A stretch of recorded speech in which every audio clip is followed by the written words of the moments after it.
በየካቲት 2026 መጀመሪያ ላይ የወጡ የሳተላይት ምስሎች በመካከለኛው ምስራቅ የቀጠናዊ ጦርነት ደመና እያንዣበበ መሆኑን በግልጽ የሚያሳዩ ወታደራዊ እንቅስቃሴዎችን ይፋ አድርገዋል።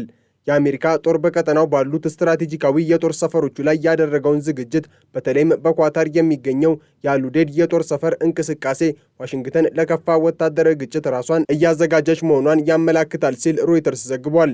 የአሜሪካው ፕሬዝዳንት ዶናልድ ትራምፕ የኢራንን የኒውክሌር መርሃ ግብርና የባለስቲክ ሚሳኤል ልማት ለመግታት ከፍተኛ ጫና ለመፍጠር ፖሊሲያቸውን ዳግም እያጠናከሩ ነው። ትራምፕ በሰጡት መግለጫ ኢራን ወደ ስምምነት ካልመጣች በጣም ከባድ የሆነ ነገር ለማድረግ እንደሚገደዱ አስታውቀዋል። ይህ ከባድ ነገር ተብሎ የተገለጸው ወታደራዊ ጥቃትን የሚያመላክት እንደሆነም የሲኤንኤን ዘገባ ያስረዳል። ፕሬዝዳንቱ ሁለተኛውን የጦር መርከብ ወደ መካከለኛው ምስራቅ ለመላክ ማሰባቸው የዋሽንግተንን ቁርጠኝነት ለማሳየት የታለመ ነው። በአሁኑ ወቅት በአካባቢው ካለው የጦር መርከብ በተጨማሪ ዩኤስኤስ ጆርጅ ዋሽንግተን ወይም ዩኤስኤስ ፎርድ ወደ ቀጠናው ሊላኩ እንደሚችሉ እየተነገረ ነው። ይህ እርምጃ በኢራን ላይ የሚደረገውን ስነልቦናዊ ጫና ከመጨመር ባለፈ አሜሪካ በአንድ ጊዜ በብዙ ግንባሮች የአየር ጥቃት የመሰንዘር አቅሟን በእጅጉ ያሳድገዋል ተብሎም ይጠበቃል ሲል ዘ ኢንዲፔንደንት አስነብቧል። ሌላኛው ወታደራዊ ተንታኞችን ትኩረት የሳበው ዋነኛው ክስተት ደግሞ አሜሪካ በኳታር የሚገኙትን የፓትሪዮት የአየር መከላከያ ሚሳኤሎችን ከነበሩበት ቋሚ መገኛ ስፍራ በማንሳት በከባድ የጭነት መኪናዎች ላይ ጭኖ ማዘጋጀቱ ነው። ይህ ስልታዊ ለውጥ ወታደራዊ ትርጉሙ የላቀ ነው። ሚሳኤሎቹ በከባድ መኪናዎች ላይ ተጭነው መዘጋጀታቸው ተንቀሳቃሽነትን የሚሰጥ ሲሆን ይህም ሁለት ዋና ዋና ግቦች እንዳሉት የሚያስረዳው ዘገባው አንደኛው ከኢራን ሊሰነዘር የሚችለውን የሚሳኤል ጥቃት ለመከላከል መከላከያዎቹን በፍጥነት ወደ ተለያየ ስፍራ ማዛወርና ጥቃትን ማስወገድ ሲሆን፣ ሁለተኛው ደግሞ አስፈላጊ ሆኖ ሲገኝ የሚሳኤል መከላከያዎቹን ወደ ጦር ግንባር በፍጥነት በማንቀሳቀስ የአየር ከለላ ለመስጠት ነው። የሳተላይት ምስሎች እንደሚያሳዩት በጥር ወር አጋማሽ ላይ የነበረው የተወሰነው የፓትሪዮት ስርዓት በየካቲት ወር መጀመሪያ ላይ ወደ 10 የሚጠጉ ተንቀሳቃሽ ማስወንጨፊያዎች አድጓል። ከኳታር በተጨማሪ በዮርዳኖስ የሚገኘው የሙዋፋቅ ሳልቲ የአየር ኃይል ጦር ሰፈር አስገራሚ የወታደራዊ አውሮፕላኖች ክምችት እያስተናገደ ይገኛል። የካቲት 2026 መረጃዎች እንደሚያሳዩት በዚህ ጦር ሰፈር ውስጥ 17 ኤፍ-15 ተዋጊ አውሮፕላኖች፣ 8 ኤ-10 የቅርብ ርቀት የምድር ድጋፍ ሰጪ አውሮፕላኖችና 4 የኤሌክትሮኒክስ ውጊያ የሚያካሂዱ የኢኤ-18 አውሮፕላኖች ተሰማርተዋል። የእነዚህ አውሮፕላኖች ጥምረት አሜሪካ የአየር የበላይነትን ለመያዝ ብቻ ሳይሆን የጠላትን የራዳርና የኮሙኒኬሽን መስመሮች ለመበጥበጥ ዝግጁ መሆኗን ያሳያል። በተለይም የኤ-10 አውሮፕላኖች መኖር የምድር ጦርነትን ለማገዝ የታለሙ መሆናቸውን የአልጀዚራ ዘገባ ይጠቁማል።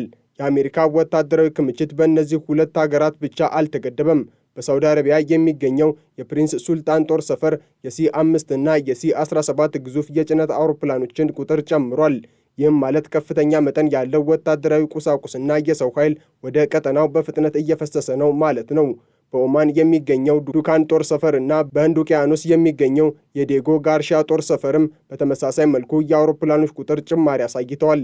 ይህ አጠቃላይ ወታደራዊ ዝግጅት ኢራንን ከሁሉም አቅጣጫዎች በኃይል የመክበብ ስትራቴጂ አካል ይመስላል። በተቃራኒ ወገን ኢራንም ለዚህ ዝግጅት ግብረ መልስ ለመስጠት አልተቆጠበችም። የኢራን አብዮታዊ ዘብ የባህር ኃይል ሰው አልባ አውሮፕላኖችን መሸከም የሚችለውን ሻሂድ ባገሪ የተሰኘውን መርከብ በባንደር አባስ አቅራቢያ በባህር ላይ አሰማርቷል። ይህ መርከብ ኢራን በፋርስ ባህረ ሰላጤና በኦማን ባህር ላይ ያላትን የድሮን ጥቃት አቅም ለማሳየት የምትጠቀምበት ነው። ከዚህም በተጨማሪ በከርማንሻህ በሴምናንና በባህር ዳርቻዎች አቅራቢያ ከመሬት በታች የተገነቡ ግዙፍ የሚሳኤል ከተሞቿን ዝግጁ ማድረጓን ገልጻለች። ኢራን በግዛቷ ላይ ለሚሰነዘር ማንኛውም ጥቃት በቀጠናው በሚገኙ የአሜሪካ የጦር ሰፈሮች ላይ መብረቃዊ የአጸፋ እርምጃ እንደምትወስድ በይፋ ማስጠንቀቋ ወታደራዊ ውጥረቱን ወደ ለየለት ጦርነት ሊቀይረው የሚችል ቀጭን መስመር ላይ እንዲቆም አድርጎታል። ይህ ሁሉ ወታደራዊ ዝግጅት እየተደረገ ያለው በአሜሪካው ፕሬዝዳንት ዶናልድ ትራምፕ እና በኢራን መንግስት መካከል ያለው ፖለቲካዊ ንግግር በተጀመረበት ወቅት ነው። የዚህ ውጥረት መነሻው ደግሞ ባለፈው የፈረንጆቹ ክረምት እስራኤል በኢራን የኒውክሌር ጣቢያዎች ላይ ያደረሰችው የ12 ቀናት የቦምብ ጥቃት ነው። አሜሪካ በወቅቱ ጥቃቱን ዘግይታ እየተቀላቀለች ቢሆንም አሁን ግን ትራምፕ ከእስራኤል ጋር ያላቸውን ወታደራዊ ትብብር ወደ ላቀ ደረጃ አሳድገዋል። የእስራኤሉ ጠቅላይ ሚኒስትር ቤንያሚን ኔታንያሁ ወደ ዋሽንግተን የሚያደርጉት ጉዞም አሜሪካ በኢራን ላይ የምትወስደውን እርምጃ ይበልጥ እንዲጠነክር ለመገፋፋት እንደሆነ ይታመናል። እስራኤል በተለይ የኢራን ሚሳኤሎች የቀጠናው ስጋት መሆናቸውንና ማንኛውም የወደፊት ስምምነት እነዚህን ሚሳኤሎች መገደብ እንዳለበት ትሟገታለች። ምንም እንኳን የጦርነት ነጋሪት ቢጎሰምም የዲፕሎማሲው መስመር ሙሉ በሙሉ አልተዘጋም። ኦማንና ኳታር በዚህ ውጥረት ውስጥ እንደ ዋና አሸማጋይ ሆነው ብቅ ብለዋል። በኦማን ዋና ከተማ ሙስካት በአሜሪካና በኢራን ተወካዮች መካከል የተደረገው ንግግር ሁለቱም ወገኖች ጦርነትን ለማስቀረት ያላቸውን ፍላጎት ለመመዘን ያስቻለ ነበር። የኢራን የውጭ ጉዳይ ሚኒስትር ቃል አቀባይ ኢስማኤል ባጋኢ እንደገለጹት የሙስካቱ ስብሰባ አሜሪካ ምን ያህል ቁርጠኛ እንደሆነች ለመረዳት ረድቷቸዋል። የኢራኑ ከፍተኛ መሪ አያቶላ አሊ ካሚኒ አማካሪ የሆኑት አሊ ላሪጃኒ ወደ ኦማንና ኳታር ያደረጉት ተከታታይ ጉዞ ቴህራን በዲፕሎማሲ በኩል ያላትን አማራጭ ለመጠቀም እየጣረች መሆኑንም ያሳያል። ኢራን በንግግሩ ወቅት ዋነኛ ጥያቄዎቿን አንስታለች። እነዚህም የተጣሉባት የኢኮኖሚ ማዕቀቦች እንዲነሱ፣ የኒውክሌር የማበልጸግ መብቷ እንዲከበርና የሚሳኤል ፕሮግራሟ ለድርድር እንዳይቀርብ የሚሉ ናቸው። ሆኖም ዋሽንግተን ኢራን የዩራኒየም ማበልጸግ ደረጃዋን ከ60 በመቶ ወደ ታች እንድታወርድና የሚሳኤል ክምችቷን እንድትቀንስ ትፈልጋለች። በዚህ ሂደት ውስጥ የአሜሪካው ምክትል ፕሬዝዳንት ጄዲ ቫንስ ንግግር ትልቅ ትኩረትን አግኝቷል። ቫንስ እንደገለጹት አሜሪካ በድርድሩ ወቅት የምታስቀምጣቸው ቀይ መስመሮች በመጨረሻ የሚወሰኑት በፕሬዝዳንት ዶናልድ ትራምፕ ይሆናል።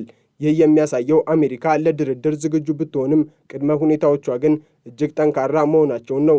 የኢራኑ ፕሬዝዳንት መሱድ ፔዜሽኪያን በበኩላቸው ማዕቀቦቹ ካልተነሱ የኒውክሌር ፕሮግራሙን መቀነስ እንደማይቻል በመግለጽ የጠነከረ አቋም ይዘዋል። ይህ በእንዲህ እንዳለ የእስራኤል ጠቅላይ ሚኒስትር ቤንያሚን ኔታንያሁ ከኢራን ጋር ለሚደረገው ድርድር የሚረዱ መርሆችን ለፕሬዝዳንት ዶናልድ ትራምፕ ለማቅረብ ወደ ዋሽንግተን ዲሲ አቅንተዋል።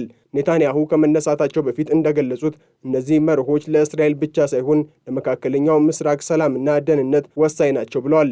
ጠቅላይ ሚኒስትሩ ኢራን እንደ ሊቢያው የ2003 ስምምነት የከባድ መሳሪያዎቿን ሙሉ በሙሉ እንድታስወግድ ግፊት እንደሚያደርጉ ይጠበቃል። በሌላ በኩል የኢራን ከፍተኛ ባለስልጣን አሊ ላሪጃኒ የትራምፕ አስተዳደር እስራኤል ዲፕሎማሲውን እንድታደናቅፍ መፍቀድ የለበትም ሲሉ አስጠንቅቀዋል። ኢራን የሚሳኤል ፕሮግራሟና ዩራኒየም የማበልጸግ መብቷ ለድርድር እንደማይቀርቡ በድጋሚ ገልጻለች። አሜሪካ በበኩሏ በኢራን ላይ ጫና ለመፍጠር የጦር መርከቦቿን በቀጠናው አሰማርታለች። ይህም ውጥረቱ በዲፕሎማሲያዊ ጥረትና በወታደራዊ ዛቻ መካከል እንዲወዛወዝ አድርጎታል። እንደ አውሮፓውያኑ አቆጣጠር የካቲት 2026 ለመካከለኛው ምስራቅ ወሳኝ ወር ነው። በአንድ በኩል በኳታርና በዮርዳኖስ የሚታየው የወታደራዊ ኃይል ክምችትና የፓትሪዮት ሚሳኤል ዝውውር የጦርነት ዝግጅቱን ያሳያል። አሜሪካ ራሷን ለከፋ ጥቃት በማዘጋጀት ላይ መሆኗንና ተንቀሳቃሽ ማስወንጨፊያዎችን መጠቀሟ ማንኛውንም ስህተት ወደ ክልላዊ ጦርነት ሊያመራው እንደሚችል ይጠቁማል።